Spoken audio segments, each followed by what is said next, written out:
आइए प्यारे, आप सभी का आपके channel Gurukul coaching centre HS हार्दिक स्वागत एवं अभिनंदन करता है।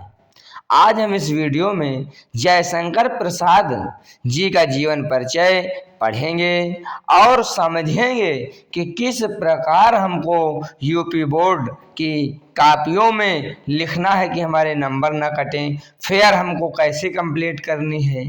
तो इस प्रकार हम इस वीडियो को अब प्रारंभ करते हैं। सबसे पहले तो आपको एक आदर्श और अच्छा जीवन परिचय यदि लिखना है तो कैसे लिखेंगे। सबसे पहले किसी भी लेखक या कवि का जीवन परिचय लिखते हुए उसकी संक्षिप्त परिचय उसके बारे में जरूर दे दीजिए, जैसे आपके पुस्तक में भी दिया हुआ है।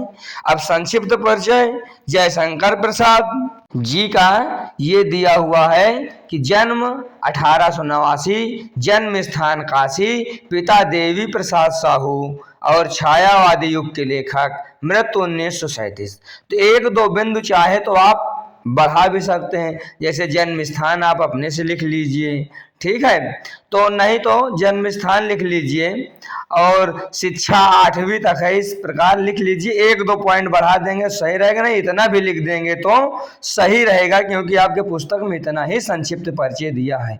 लेकिन संक्षिप्त परिचय हर लेखक या कवि का लिखिए जरूर, फेयर में भी लिखिए, आदत पड़ेगी, ये अच्छी फेयर कॉपी मानी जाएगी। और परीक्षा में तो आपको लिखना ही लिखना है, पूरा नंबर यदि आपको प्राप्त करना है तो।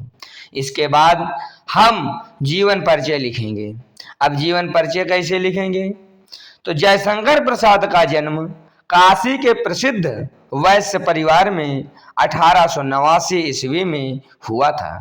प्रसाद जी के पिता देवी प्रसाद साहू स्वयं साहित्य प्रेमी थे। इस प्रकार प्रसाद जी को जन्म से ही साहित्यिक वातावरण प्राप्त हो गया था। प्रसाद जी ने 9 वर्ष की ही आयु में एक कविता की रचना की, जिसे पढ़कर इनके पिता ने इनको महान कवि बनने का आशीर्वाद दिया। इन्होंने बाल्यकाल में ही विभिन्न तीर्थ स्थलों का अपने माता पिता के साथ भ्रमण कर लिया था। परिस्थिति अनुकूल न होने के कारण ये 8वीं कक्षा तक ही पढ़ सके। बाद में घर पर इन्होंने योग्य शिक्षकों से हिंदी, फारसी, अंग्रेजी और संस्कृत का अध्ययन करने लगे। इनकी 3 शादी हुई, किंतु तीनों ही पत्नियां असमय मृत्यु को प्राप्त हो गई। इस प्रकार घर की दुर्भाग्यपूर्ण परिस्थिति के कारण स्वयं भी बीमार हो गए। जयशंकर जी का निधन 1937 ईस्वी में ही हो गया। इस प्रकार हम इनका जीवन परिचय लिखेंगे और याद करेंगे। आपके पुस्तक से बहुत काट छाट कर इसको संकलित किया गया है।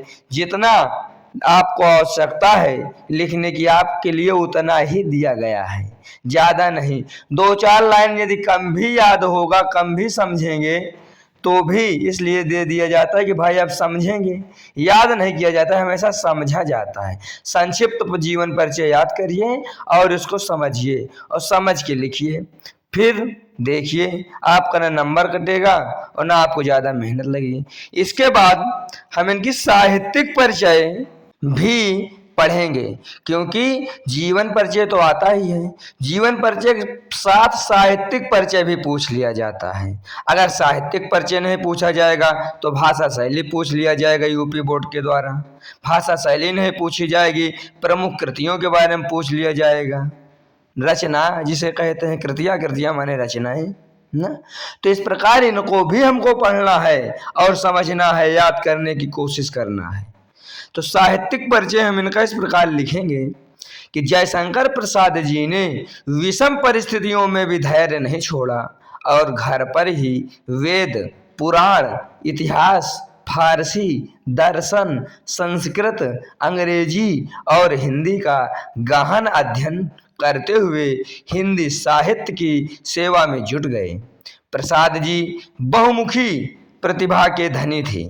ये महान कवि, सफल नाटककार, उपन्यासकार, कुशल कहानीकार और श्रेष्ठ निबंधकार थे। इसके बाद कृतियां, तो इसको कृतियां कहो या रचनाएं कहो, बात एक ही है। तो कृतियां किस प्रकार लिखेंगे कि कामना, राजश्री, एक घूट, प्रायश्चित, छाया, इंद्रजाल, आकाशदीप, झरना, आंसू लहर, महाराणा का महत्व, चित्राधार, काव्य कला, कंकाल, तितली, काव्य कला आदि इनकी प्रमुख कृतियां हैं। इस प्रकार अगर हम इतनी कृतियां नहीं याद कर पाएंगे, क्योंकि हमने खुद काट छाट के महत्वपूर्ण कृतियां लिखा है, यदि हम 5-6 भी याद कर लेंगे तब भी हमारा कल्याण अच्छे से हो जाएगा। उसके बाद हम भाषा शैली लिखेंगे इनकी। इस प्रकार की जयशंकर प्रसाद जी की भाषा संस्कृत निष्ठ खड़ी बोली है।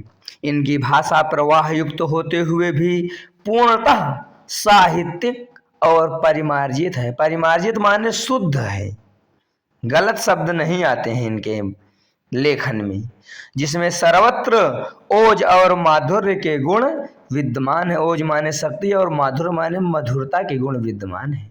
इन्होंने भावात्मक, वर्णनात्मक और चित्रात्मक शैली में रचना की है। तो इस प्रकार से आपके समक्ष जयशंकर प्रसाद जी से संबंधित यह वीडियो समाप्त होती है। आप लोगों को वीडियो कैसी लगी कमेंट जरूर करिएगा। कोई प्रश्न हो आपके हृदय में तब भी पूछने के लिए कमेंट आप कर सकते हैं। इसी प्रकार आप हमसे जुड़े रहिए और इसी प्रकार पढ़ते रहिए, आपका कल्याण अवश्य होगा। धन्यवाद आप सभी का वीडियो देखने के लिए, सुनने के लिए और विश्वास के लिए।